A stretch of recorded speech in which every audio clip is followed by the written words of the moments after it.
Bonjour à tous et bienvenue sur la chaîne de L Professeur. Aujourd'hui on va parler du sens de variation des fonctions polynômes du second degré. Qu'est-ce que ça signifie tout ça? Ça signifie simplement qu'on va apprendre à partir d'une forme développée d'une fonction d'arriver à un tableau de variation. C'est tout. Donc je vous propose de mettre pause 5 minutes, de recopier tout ça sur votre cahier et ça c'est toutes les informations importantes que vous devrez savoir pour passer aux exercices. Donc imaginons que nous ayons cette fonction f de x égale moins 2x au carré plus 3x plus 1 et qu'on nous demande d'étudier son sens de variation. La première chose qu'on a à faire, c'est de se demander est-ce qu'elle est sous la forme canonique ou est-ce qu'elle est sous la forme développée. Donc elle a bien la forme développée parce qu'on retrouve bien ax au carré plus bx plus c. Donc la première chose qu'on va faire déjà pour commencer et partir sur de bonnes bases, c'est écrire ce que l'on sait. Ce que l'on sait, c'est que a est égal à moins 2, b est égal à 3 et c est égal à 1. Moins 2 pourquoi? Parce que c'est ce qu'il y a ici. Attention, il ne faut jamais prendre la variable qu'il y a à côté. Donc ici a c'est moins 2 et c'est pas moins 2x au carré. Okay? Uniquement moins 2. Maintenant qu'on a ça, on va commencer par rédiger notre fonction f de x qui est ici sous forme développée en forme canonique. On sait que la forme canonique, pour la calculer, il faut qu'on calcule alpha et bêta. On sait d'après les calculs qu'on a notés dans notre cahier il y a quelques minutes que alpha c'est égal à moins b sur 2a.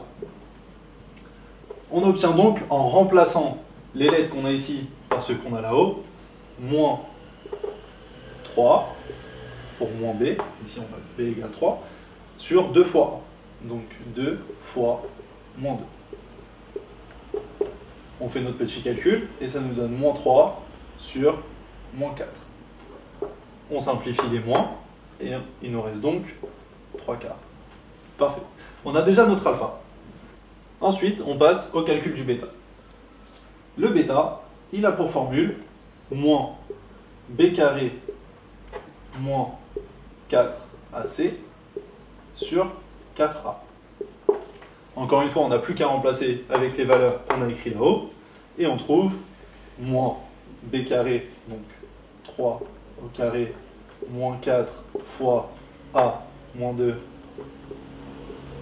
fois c, donc fois 1, le tout divisé par 4 fois a. Donc a est égal à moins 2, 4 fois moins 2. Ce qui nous donne moins 3 au carré, 9. Moins par moins, ça fait plus, le signe sera plus. 4 fois 2, 8 fois 1, toujours 8. 9 plus 8. Le tout divisé par 4 fois moins 2, c'est-à-dire moins 8. Le résultat, c'est donc 9 plus 8, 17, divisé par moins 8. Le résultat, on annule les moins ici, il ne nous reste plus que 17 divisé par 8. Voilà pour notre bêta. Alpha est donc égal à 3 quarts et bêta est donc égal à 17 sur 8. Ensuite, on se demande est-ce que notre a est supérieur à 0 ou inférieur à 0. On voit bien que a est égal à moins 2, donc a est inférieur à 0. À partir de là, on sait que si a est inférieur à 0, ça signifie que la courbe ressemble à quelque chose comme ceci. Et donc qu'elle a un maximum, ici. Maintenant qu'on a toutes ces informations, il ne nous reste plus qu'à tracer notre tableau de variation. Le tableau de variation a toujours cette forme. On commence par écrire le x en haut à gauche, f de x en bas à gauche, moins l'infini plus l'infini. On sait donc que la fonction, d'après ce schéma ici, monte puis descend. C'est ce qu'on va tracer avec nos flèches. Une fonction qui monte puis qui descend. Ensuite, on reprend notre alpha et notre bêta qu'on a trouvé tout à l'heure. Le alpha, on l'insère ici, 3 quarts. Et le bêta, on l'insère ici, entre nos deux variations.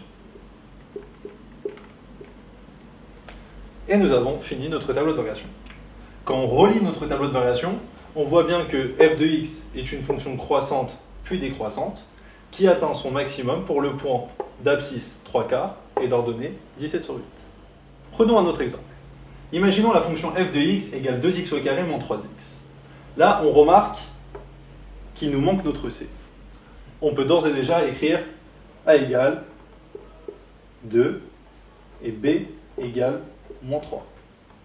Pour c, C'est tout simple. On voit qu'il n'y a pas de C. On pourrait donc l'écrire en plus 0. Et on voit bien que notre C, tout d'un coup, est égal à 0. Maintenant que nous avons ces informations, on peut passer à la forme canonique. Donc notre forme canonique, encore une fois, on commence par étudier alpha. Alpha dont la formule est égale à moins b sur 2a. Très bien. En remplaçant le b et en remplaçant le a, on obtient moins 3 sur 2 fois a, donc 2 fois 2, ce qui est égal à moins 3 sur 4, et ce qui est égal donc à 3 quarts. Nous avons notre alpha ici de 3 quarts. Calculons bêta. Bêta qui est égal à moins b au carré moins 4 fois a fois c, divisé par 4 fois a. On obtient en remplaçant nos valeurs ici par ce qu'on a trouvé là-haut. B au carré, c'est donc égal à moins 3. On n'oublie pas de mettre les parenthèses pour que le carré s'applique et au moins et au 3, et pas uniquement au 3. Moins 4 fois A, donc A qui est égal à 2, fois C qui est égal à 0. Ok.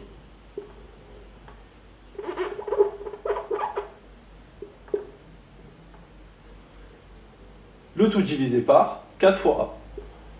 4 fois A qui est égal à 2. On se retrouve avec moins 3 au carré, c'est égal à 9. Moins 4 fois 2 fois 0, donc 8 fois 0, c'est bien égal à 0. Le tout divisé par 4 fois 2, 8. Nous avons donc moins 9 huitièmes pour bêta. On garde à l'esprit que alpha est égal à 3 quarts et que bêta est égal à moins 9 huitièmes. L'étape suivante est de se demander si A est supérieur ou inférieur à 0. Nous avons ici A est égal à 2, donc A est bien supérieur à 0. Si A est supérieur à 0, ça signifie que la courbe est comme ceci. Si la courbe est comme ceci, on voit bien que la courbe dispose d'un minimum. Il ne nous reste plus qu'à tracer notre tableau de variation, plaçant toujours x en haut à gauche, f de x dans la partie en bas à gauche, moins l'infini plus l'infini. On sait que la fonction descend puis remonte. On trace nos flèches. Fonction qui descend puis qui remonte. Et on y inscrit finalement notre alpha et notre bêta. Notre alpha ici, 3 quarts. Et notre bêta en bas, moins 9 huitièmes. Nous avons terminé notre tableau de variation. Et on voit bien que pour x allant de moins l'infini à 3 quarts, la courbe descend. Et pour x allant de 3 quarts à plus l'infini, la courbe remonte.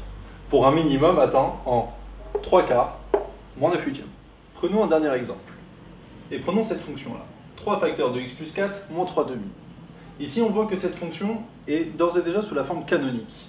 Si elle est sous la forme canonique, comme on peut le voir avec cette formule, c'est que le 3 correspond à notre a. On peut déjà noter a égale à 3. Ensuite, x reste x, moins alpha devient plus 4. C'est-à-dire que mon alpha a le signe opposé du signe qui est dans la parenthèse. Donc alpha n'est pas égal à plus 4, mais est égal à moins 4. Car si on rentre moins 4 dans cette formule, le moins et le moins s'annulent, et il reste donc plus 4. Pour bêta, le signe reste le même, car dans la formule nous avons plus bêta. Et donc le bêta est égal à moins 3 demi. À partir de là, on sait que A est égal à 3, donc A est supérieur à 0. La forme de la courbe est donc comme ceci. Elle admet ainsi un minimum. Et on peut tracer notre tableau de variation. On écrit toujours x en haut à gauche, f de x en bas à gauche, moins l'infini, plus l'infini. Notre alpha ici, moins 4. On sait que la fonction descend puis remonte. Et notre bêta qu'on insère ici, moins 3 demi. Sur cette fonction, on peut dire qu'elle est décroissante puis croissante. Décroissante sur l'intervalle moins l'infini moins 4 et croissante sur l'intervalle moins 4 plus l'infini. Elle admet aussi un minimum d'abscisse moins 4 et d'ordonnée moins 3,5. N'hésitez pas à liker et à vous abonner pour d'autres vidéos.